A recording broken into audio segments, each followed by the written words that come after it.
Bonjour, bonsoir à tous, vous qui regardez les vidéos que ce le jour ou la nuit, ici DVD Pro Souvenirs. Oui, aujourd'hui je vais me concentrer sur un autre pay-per-view, un gros événement de l'année, et qui est un coffret. Mais avant tout, commencer cette vidéo, je tiens à remercier MDX pour m'avoir donné une nouvelle miniature à chaque fois quand je présente mes vidéos. Donc MDX qui est Emeric, donc mon meilleur ami MDX, qui est un ami d'enfance pour moi.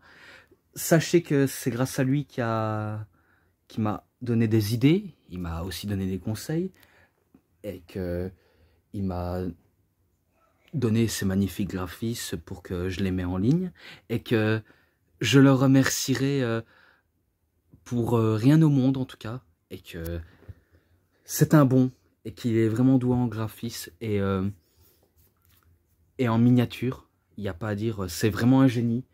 Donc je le remercie pour avoir fait cette magnifique miniature, surtout de WrestleMania, si vous voyez la miniature et le nom du titre, car pour lui, ça fait beaucoup plus professionnel, et j'avoue, c'est vrai, ça fait professionnel, et également mieux travaillé.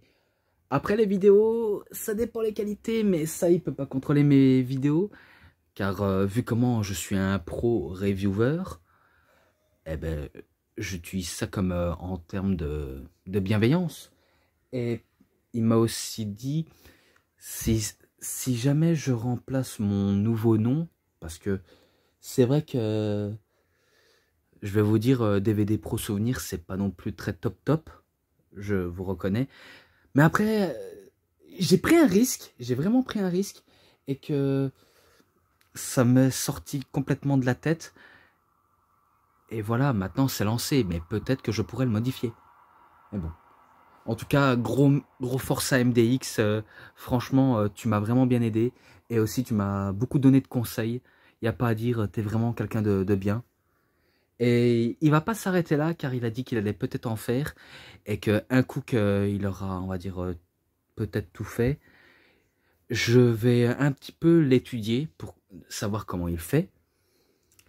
Et après, ce sera mon tour de faire ce genre de miniature comme lui fait. Mais en tout cas, chapeau à lui, vraiment merci. En tout cas, il m'a vraiment bien gâté. Donc sans trop tarder, je vous montre directement le coffret en question.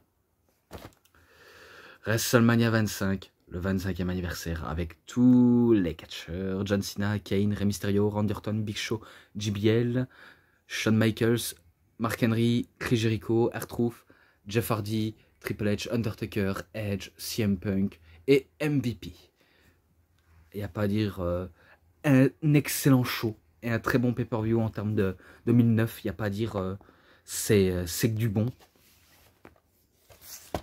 Et tout cela, c'est la liste des matchs et le Hall of Fame. Ouais, vraiment magnifique. Donc, Rey Mysterio en mode Joker, qui fait inspire sur JBL, qu'on voit un petit peu à peine. On voit que son slip et son gros bide. Blague à part. Ensuite, John Cena qui soulève le Big Show et Edge, tous les deux en même temps, il n'y a pas à dire, il est vraiment cloué au sol à force de le soulever. Et Triple H qui donne un coup de la corde à linge sur Randy Orton et qui est en main event. Voilà, je vous dis quelque chose.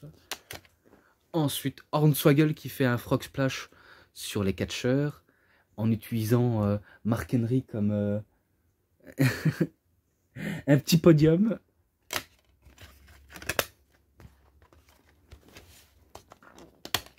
Et Jeff Hardy qui fait un splash sur une table et là où il y a une chaise avec Matt Hardy pour mieux l'aplatir et l'écraser. Ça c'était vraiment innovant quand même. Et l'Undertaker qui fait une descente à la cuisse sur Shawn Michaels. Allez, voilà.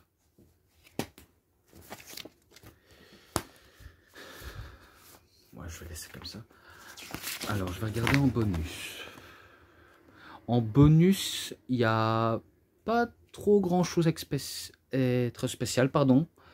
Donc, tous les WrestleMania qui nous citent. Donc, Du premier, du deuxième, du troisième, du quatrième, du cinquième, du sixième, du septième, du huitième, du neuvième, du dixième, du onzième, du douzième, du treizième, du quatorzième, du quinzième, du seizième en 2000, du 17, du 18, du 19, 20, 21, 22, 23, 24 et maintenant le 25.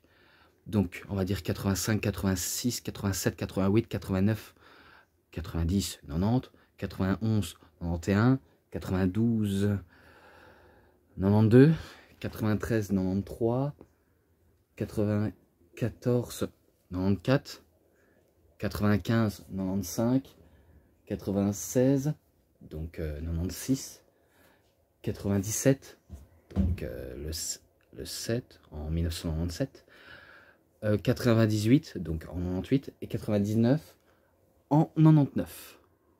Et 2000, B2000, dans les années 2000. Ouais, donc je dis, on va dire, comme les Français parlent, et aussi comme nous on dit. Parce que c'est vrai qu'on dit 70, 90, ce que vous voulez. Bon, c'est pas ça que je vais aborder. Tout d'abord, les Hall of Fame. Voilà, la cérémonie du Hall of Fame. Tout d'abord, il y a Terry et Dory Funk qui se font introniser. Donc oui, le célèbre Terry Funk et son frère Dory. Il n'y a pas Senior, Dory Senior. Je sais pas si il devait figurer, mais il n'est pas dedans malheureusement. Mais bon, ça reste quand même pas mal. Coco Beware, donc celui qui a son célèbre perroquet, qui se fait introniser, donc un peu quand même mérité. Vu comment Kofi Kingston s'identifie quand même à lui. Pas au niveau, on va dire, du même style de catch, mais au niveau... pas au niveau gabarit, mais au niveau du côté ultime underdog. Ensuite, les Von Erich, donc toute la famille Von Erich, que ce soit du père, des fils. Eh bien, si vous connaissez la famille Von Erich, sachez que on dit que c'est la famille la plus maudite dans l'histoire du catch, vu comment il n'y a que des morts dans leur famille, alors que pourtant, il n'y a plus qu'un seul survivant, Kevin Von Erich, qui est le seul à survivre à un destin aussi brisé que ses frères et son père, et que la famille Von Erich continue de grandir, et qu'heureusement qu'ils ne sont pas maudits, à mon avis, ils sont nés sur une bonne étoile. Ensuite, Howard Finkel, donc le célèbre Howard Finkel, qui a présenté pas mal des grands catcheurs, qui se fait aussi introniser. Ensuite, le Cowboy Bill Watts. Alors lui, je sais pas si c'est un promoteur, mais en tout cas, on le voit là. Donc, possible. Ensuite, Ricky de Dragon Steamboat. Lui se fait introniser par Ric Flair. Donc, c'est lui qui l'a aidé à rentrer dans le Hall of Fame. D'ailleurs, ça va bien le profiter, en tout cas, pour Ricky Steamboat, qui va nous donner un speech énorme. Et c'est vrai, dans tous les Hall of Fame, tous les catcheurs retraités qui se font introniser nous sortent des speeches énormes les unes que les autres. Et on ne peut pas s'empêcher d'entendre ce qu'ils ont à dire. Et qui est très, sûrement pour eux, important. Et ensuite, Stone Cold Steve Austin, c'est pareil, lui se fait introniser par Monsieur McMahon. Il a aussi un très très très long speech. Et à la fin, il célébrait que des canettes de bière. Je ne peux pas en dire plus vu comment ça blablate beaucoup quand même dans les Hall of Fame. Mais ça a quand même bien démarré sur des chapeaux de roue. Maintenant, je parle au bonus. Donc, match bonus. Les Colons, Carlito et Primo contre John Morrison et Le Miz pour les championnats par équipe. Et que c'était un match des bûcherons, exactement. Oh là là. C'était pas, on va dire, un match d'ouverture, mais vous savez bien que c'est un lever de rideau, un kick-off. Et je crois que c'est à partir de là où le Saturday Night Heat n'existe plus. Ou alors c'est peut-être dans l'année 2007 qu'ils ont arrêté d'utiliser ce concept, vu comment Saturday Night Heat s'arrête aussi vite qu'elle a commencé. Même si ça a commencé en 98, je crois bien. Mais bon, ça a arrêté ce moment-là. J'ai pas grand chose à raconter dans les matchs par équipe, si ce n'est que c'est une victoire des Colons qui deviennent pour la première fois champions par équipe. Et que ce match-là, 3,5, donc je reconnais qu'il était pas mal. 3,5, ça se mérite.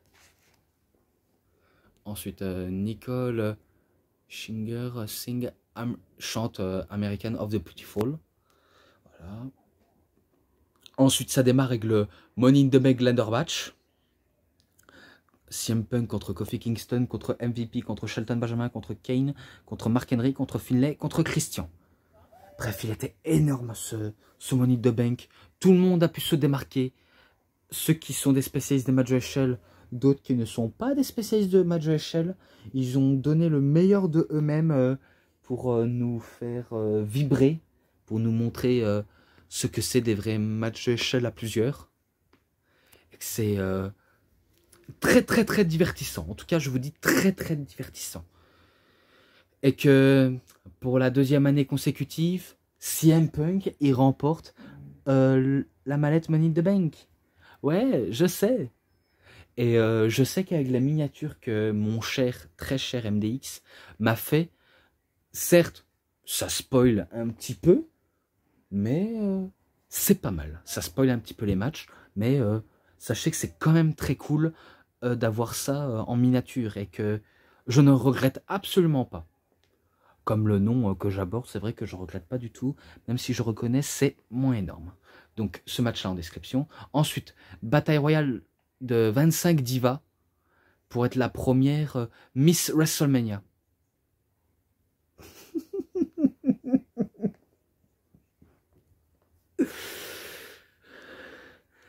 Si je rigole,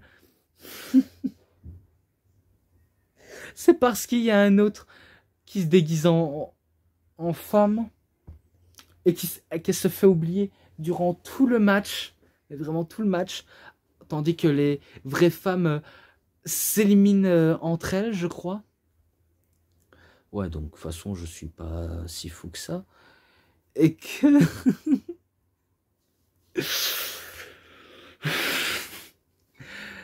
que je me rappelle que tout le monde se fait éliminer jusqu'à ce que cette drôle de femme élimine en dernière. Attendez. Elle élimine en dernière. Beth Phoenix. Quelle honte. En plus, c'était Mae Young en tant que chronométriste invité spécial. Bref, si vous ne savez pas de qui je veux parler, en gros, il s'agit de Santina Marella.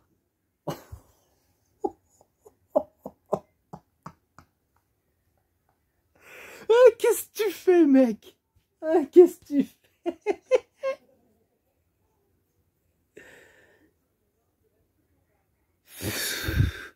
Santino Marella, il ne cessera jamais de me faire exploser de rire quand même. Car se déguiser en femme pour gagner, pour être déterminée la première Miss WrestleMania, j'aurais préféré que ce soit une vraie femme. Par exemple, Beth Phoenix, elle pourrait être la Miss WrestleMania.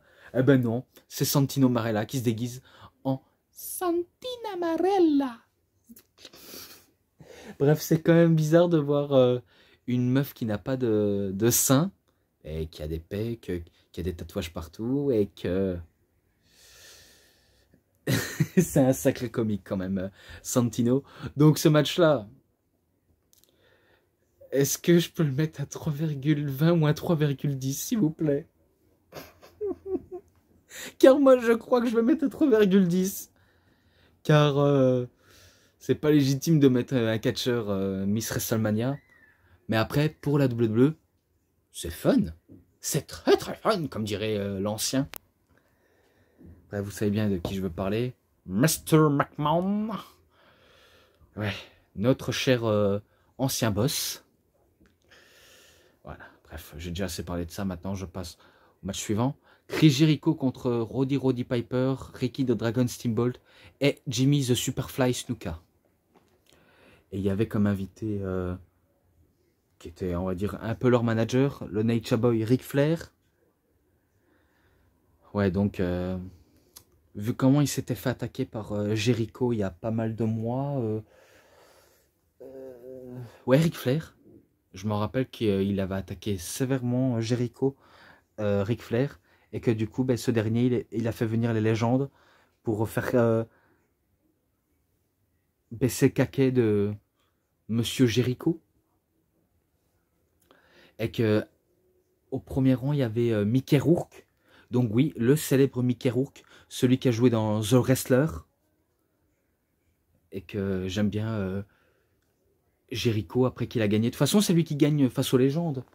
Même si les légendes, ils n'ont plus, on va dire, la force de faire des beaux matchs. C'est le cas de Ricky Steamboat. Il n'a plus la force de faire des grands matchs. Mais il a encore quelque chose en lui, malgré qu'il a peut-être plus physique. Mais il nous faisait quand même rêver avec sa tenue de karatéka. Même si on dirait une version Bruce Lee en plus musclé. Mais Jericho, ben, je crois qu'il bat Roddy Piper parce qu'il faut bien trouver un maillon faible. Et du coup, il a trouvé Roddy Piper. Il le fait un code breaker. Et peut-être Asuka, on ne sait jamais. Mais en tout cas, il bat les légendes. Et du coup, ben, il provoque Mickey Rourke. Et du coup, ben, il a voulu donner un coup de poing à Mickey Rourke. Mais Mickey Rourke lui l'a donné une sacrée bonne de droite. Et du coup, ben, Jericho est KO. Bon, allez, ce match-là, il était pas mal.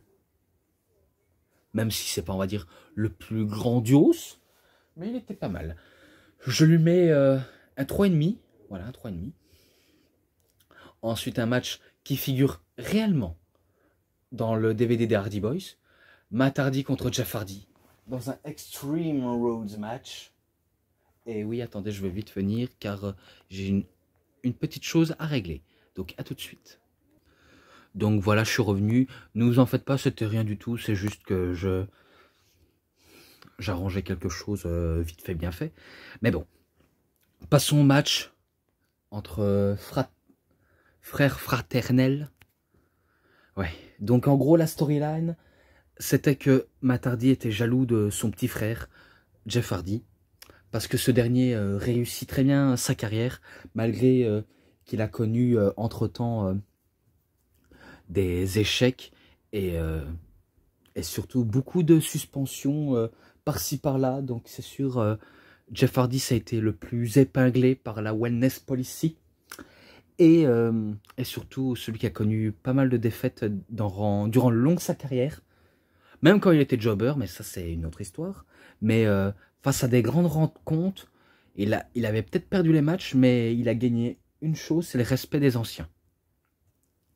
Et du coup, ben, Matt Hardy voudrait ressembler à son petit frère.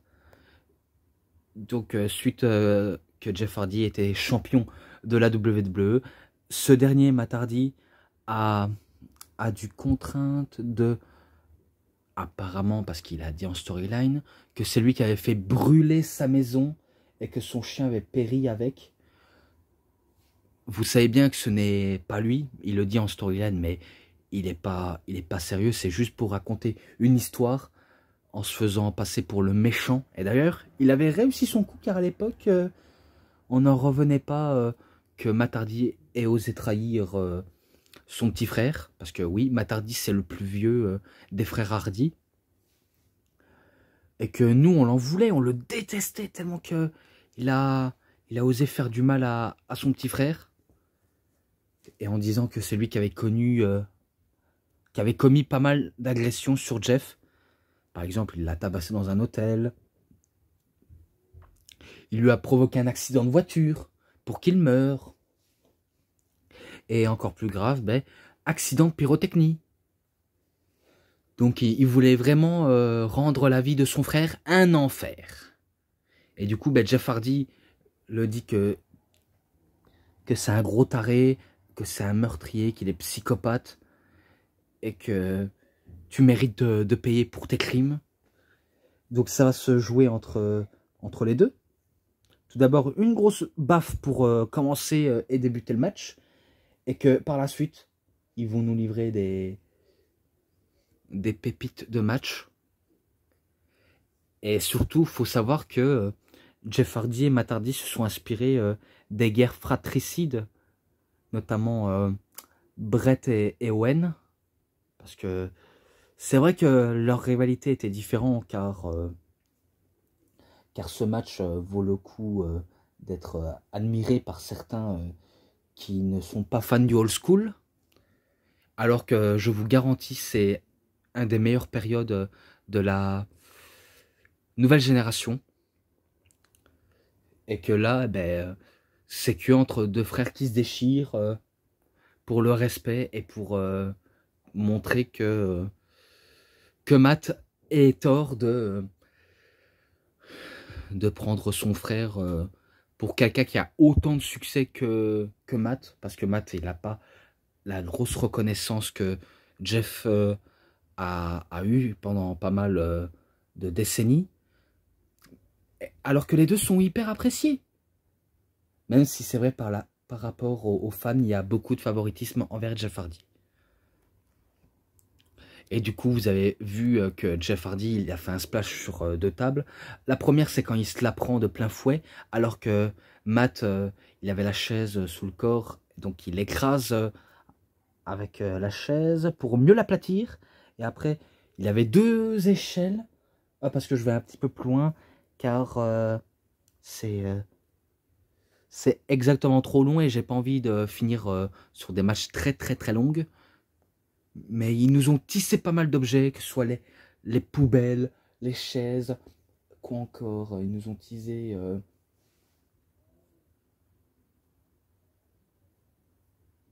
des chaises, je sais pas si j'ai déjà dit, mais des kendo.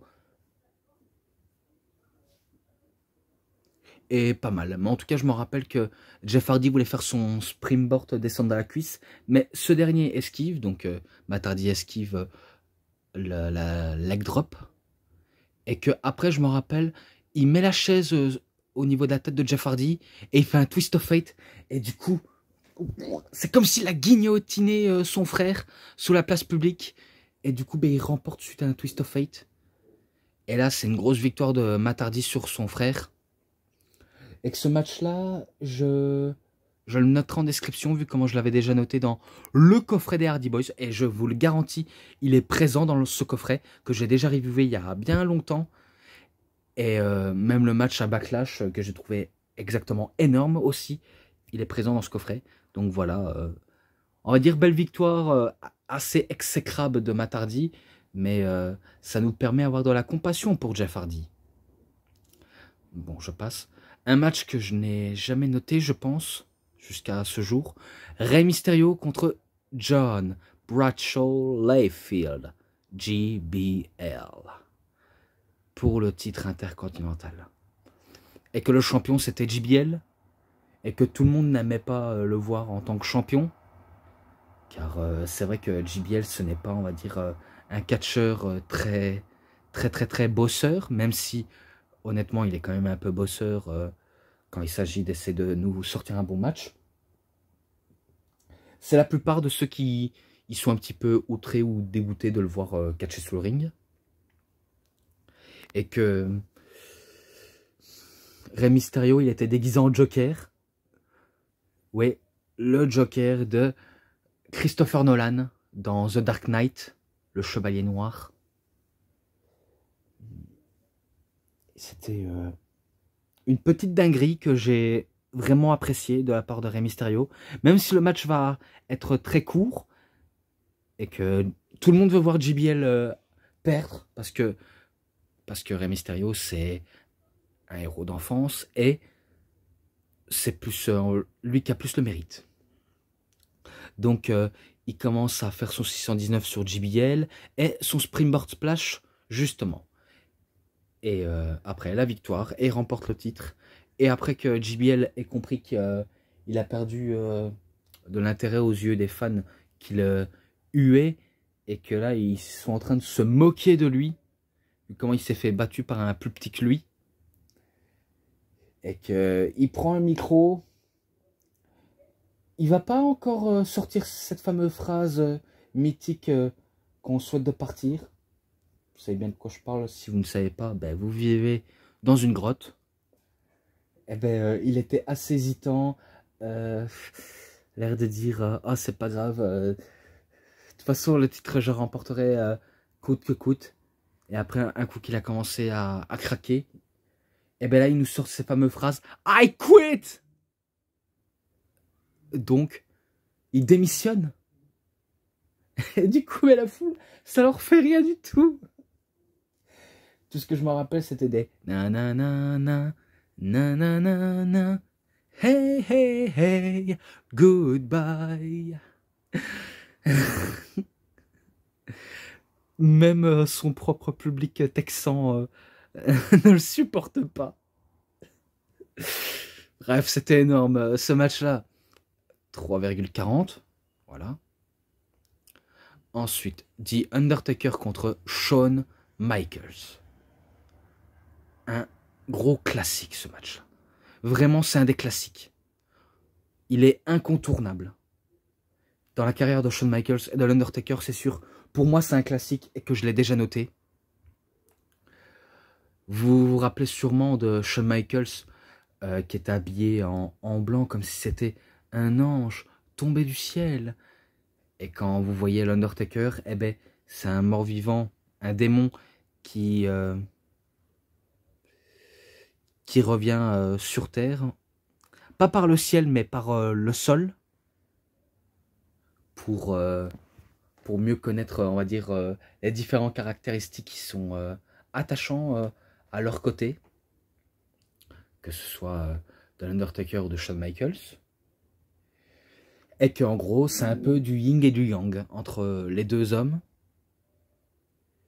Moi, je me rappelle que les deux ont failli se mutiler carrément. Car je me rappelle quand Shawn Michaels voulait faire son moonsault, eh ben il n'a pas fait le moonsault, donc il a fait comme un genre de springboard, mais l'Undertaker il l'a balancé violemment au sol.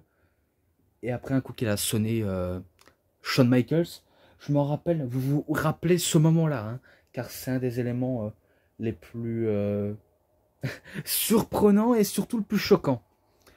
L'Undertaker s'élançant dans les cordes, Shawn Michaels qui pousse l'arbitre pour mettre KO, il prend le caméraman pour essayer d'attraper l'Undertaker en vol, mais le caméraman ne l'attrape pas. Il ne l'attrape pas, l'Undertaker, et du coup, ben, l'Undertaker, il atterrit sous la tête. Putain. Encore un peu, il allait mourir sur le coup. Et qu'heureusement que l'Undertaker, il a une bonne étoile qui le protège. Parce que je vous dire, il a failli laisser sa peau. Et ce moment-là, ça aurait tourné au drame. Et du coup, ben, les fans étaient inquiets. Vu comment j'avais vu qu'il y avait un silence général. Parce qu'on a l'air de dire, est-ce qu'il va bien? Est-ce qu'il est conscient? Est-ce qu'il n'a pas le cou brisé suite à ça? Il y en a qui pensent qu'il est sûrement mort. Eh ben non, il est toujours en vie, mes amis. Il est toujours en vie. Bref, c'est un miracle qu'il n'a pas... clamsé, parce que certes, l'Undertaker, il incarne un mort-vivant, mais je pense qu'un mort-vivant, alors qu'il a l'apparence d'un humain, ça clame manière choquante. Ça aurait pu être pire ce moment-là, mais heureusement que l'Undertaker n'avait rien ce jour-là. Donc il a failli se prendre un switch de musique, et c'est là où il fait un choc slam sur Shawn Michaels. Et après, ben, vu comment les deux n'ont plus aucune solution, Michaels il a encore du jus, l'Undertaker il a encore du jus malgré qu'il est sonné.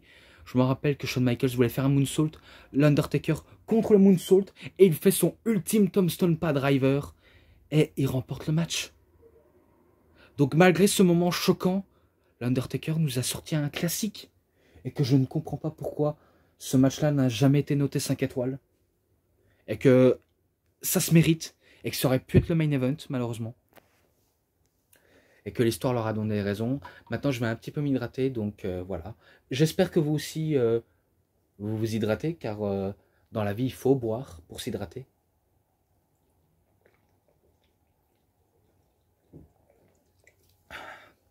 Voilà.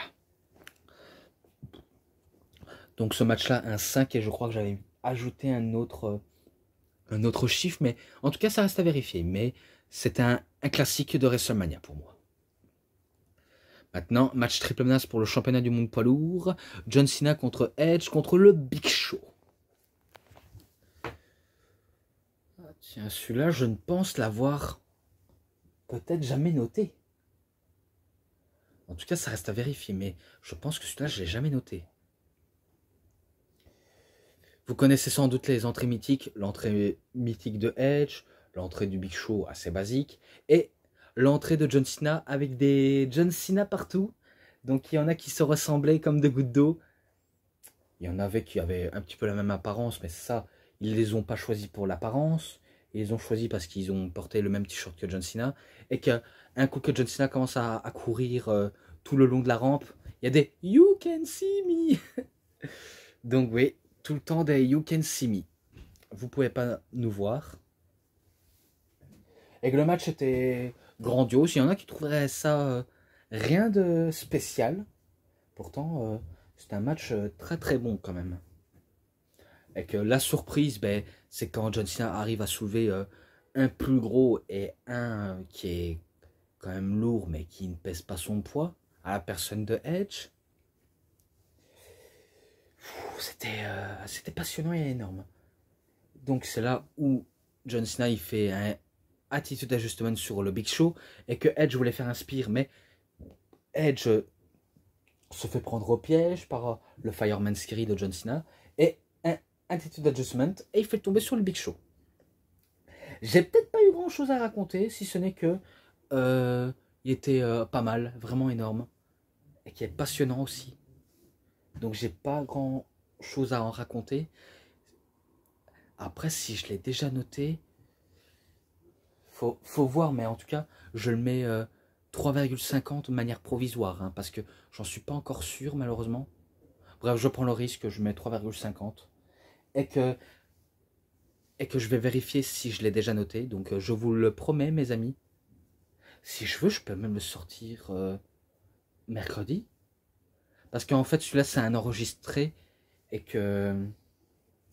Je sais, MDX, je t'avais dit en message que je sortirais aujourd'hui, mais j'ai pas eu forcément le temps aujourd'hui car je suis très fatigué, j'ai bougé comme un ouf, donc excuse-moi si je ne sors pas, si j'ai pas sorti mardi cette vidéo, mais je sortirai le mercredi, donc ne m'en veux pas, c'est juste que j'étais très occupé, et voilà quoi, j'espère que tu auras compris, mais en tout cas, tu as fait des très magnifiques miniatures qui me plaît. Voilà. DVD 2 cette fois-ci. Vu comment j'étais déjà passé au DVD 3. Cette fois-ci, l'introduction des Hall of Fame classe 2009. Donc tout le monde était là, surtout Stone Cold Steve Austin, qui arrive avec son quad devant son public texan et qui commence à célébrer en buvant des canettes de bière. J'allais dire des bouteilles, mais non. Donc il nous célèbre sous une pluie de bière. Et ouais, c'est le pays de la bière. Un peu comme en Belgique, c'est un peu le pays de la bière. Et d'autres qui peut être aussi le pays de la bière. Mais là, ce n'est pas la question, car après, vous allez peut-être dire, ouais, mais il y a d'autres pays qui sont de la bière. Bref, peu importe. Peu importe. Le main event, qui apparemment c'était le main event le plus décevant, alors qu'il y avait une histoire derrière entre l'Undertaker, enfin, l'Undertaker j'ai déjà dit, qu'est-ce que je raconte, entre Triple H et Randy Orton. Sérieusement, ça aurait pu être la rivalité la plus intense, alors qu'elle était déjà à son apogée. Vu comment, dans notre génération Catch Attack, c'était du bon que du top. Il y avait tout pour faire un main event passionnant. Vu comment Orton, qui est instable mentalement, très prévisible, enfin, pas prévisible, mais imprévisible. Il était très imprévisible, il était démoniaque, il était un fou dangereux. Tu avais même envie de l'emmener en hôpital psychiatrique tellement qu'il est possédé par le mal. Et que Triple H, lui, il a qu'une seule envie, c'est trancher la tête de la future vipère. Vu comment il le trouve, cette vipère instable. mentalement. Bref, la génération Catch Attack, avec les deux, ça envoyait pas mal du lourd. Même si personnellement, le match entre Shawn Michaels et Undertaker reste 10 fois plus au-dessus. Je vous le reconnais, il est 10 fois plus au-dessus. Et qu'au final, ben, dans ce match, il n'y a pas, on va dire, cette sauvagerie qu'on attendait. Donc l'envie de faire mal de Triple H. Et Randy Orton, on sait qu'il est instable mentalement, mais il aurait pu être très instable sous le ring. Et au final, ben, ça a tourné en match technique basique. Sans, on va dire, trop profondeur. Mais que le Rey Mysterio... Enfin, Rey Mysterio... Putain, pourquoi je fais des erreurs? Que Randy Orton, jusqu'à ce que Randy Orton il commence à faciliter la tricherie. Oui, je parle bien de la tricherie. Et qu'il a voulu s'en tirer, mais on va pas s'en tirer longtemps avec Triple H. Car l'arbitre, vu comment il est encore KO, Triple H il va aller chercher sa meilleure amie, The Sledgehammer, la massue. Il commence à asséner une grosse massue sous la tête de Randy Orton. Et après, ben, un peu plus loin, ben, Triple H, ben, il fait un pedigree sur Randy Orton. Donc c'est Triple H qui remporte ce match. Ce match-là, je ne sais pas si je l'ai déjà noté auparavant, mais... Bref, je le mets quand même un 3,80 malgré tout. Voilà, un 3,80. Après, homme exclusif, ouais, donc c'est les meilleurs moments. Et ça se termine là-dessus. Donc voilà, j'ai fini sur cette review. J'espère que ça vous aura bien plu. Je dis ça, je l'espère, mais il vous aura quand même bien aimé. Pour ce qui est, on va dire, des matchs bonus sainement ensemble, qu'est-ce que je pourrais lui donner?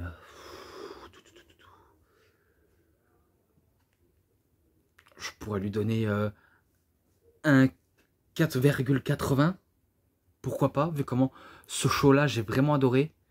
Donc c'est vraiment magnifique ce WrestleMania-là. Bon, j'en ai terminé. Si cette review vous a plu, vous savez ce qu'il vous reste à faire. Likez la vidéo, commentez, partagez, abonnez-vous à ma chaîne.